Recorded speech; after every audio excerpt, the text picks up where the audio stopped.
हर दिन न्याय चाहिए, पौष्टिक और स्वादिष्ट न्याय चाहिए।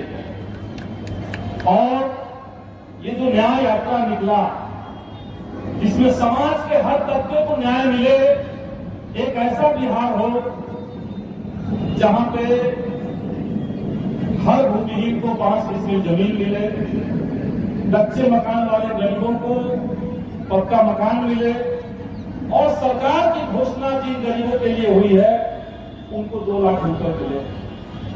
ये अद्भुत विडंबना है बिहार के साथ कि एक तरफ बिहार के मुखिया नीतीश कुमार इस बिहार में जातीय गणना करके घोषित करते हैं कि बिहार में कितनी गरीबी है, और फिर उसी गरीब को और ज्यादा गरीब कैसे बना देना है, इसका भी साथ ही साथ रास्ता तैयार कर देते हैं। स्मार्ट मीटर को लेकर के आप सब लोग जानते हैं, लेकिन सरकार की बदमाशी देखिए। आज पूरे बिहार के अंदर सभी डीएम को आदेश दे दिया गया, सीओ को आदेश दे दिया गया कि काम धंधा छोड़ करके और स्मार्ट मीटर का गुणगान कीजिए, और गुणगान एक से एक हो रहा है।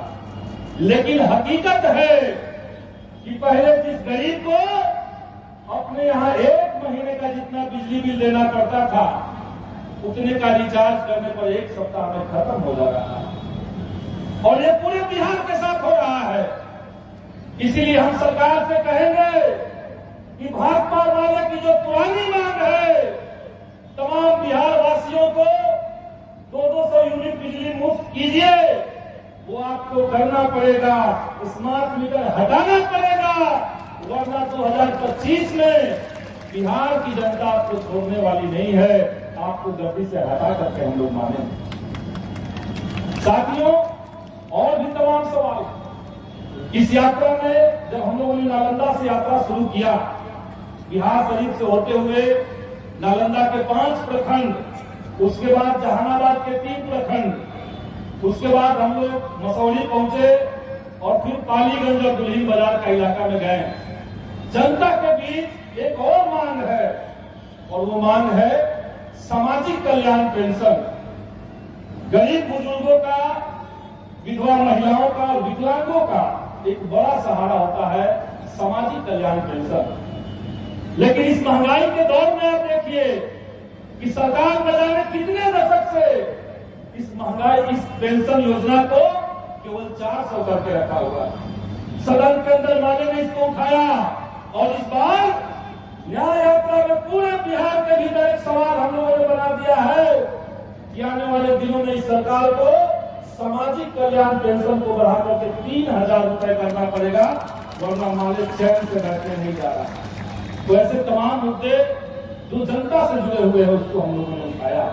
लेकिन ठीक उसी समय जब हमारे साथी सड़कों पर उतर करके हजारों किलोमीटर पैदल चल के जनता की बात कर रहे थे, उसी समय भाजपा के एक सांसद वो भी बिहार में यात्रा निकाले, और उनकी यात्रा का नाम है हिंदू स्वाभिमान यात्रा।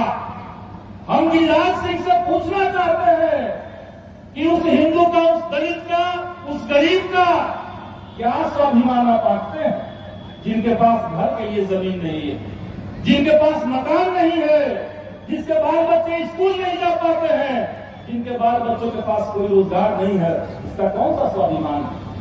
तो जनता के मुद्दों पर आपको बात नहीं करनी है।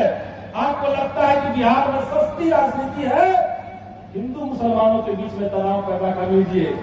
और उनसे भी आगे बढ़ करके हमने देखा कि एक अररिया के सांसद कह रहे हैं कि अररिया में केवल हिंदू रहेंगे, जैसे उनको लगता है कि अररिया, बिहार और भारत उनके पिताजी का है।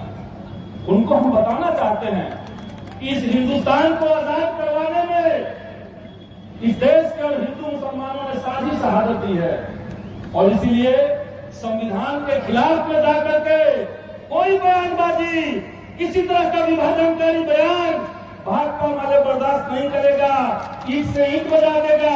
और बिहार की जनता जानती है साम्प्रदायिकों को कैसे खदेड़ा जाता है। हम लोग जानते हैं कि ये जो तानाशाही, फांसीवादी मिजाज के नफरत करने वाले लोग हैं, इनको कैसे सत्ता से विदा कर दिया जाता है। तो साथियों, इस यात्रा का आज भले समापन हो रहा, लेकिन जो मुद्दे हम लोगों ने उठाए हैं, जो संघर्ष हम लोगों ने छेड़ दिया है, आज इस न्याय सम्मेलन से उसमें और तेवर भर के, जज्बे को और बुलंदी करके हम लोग आगे लड़ेंगे।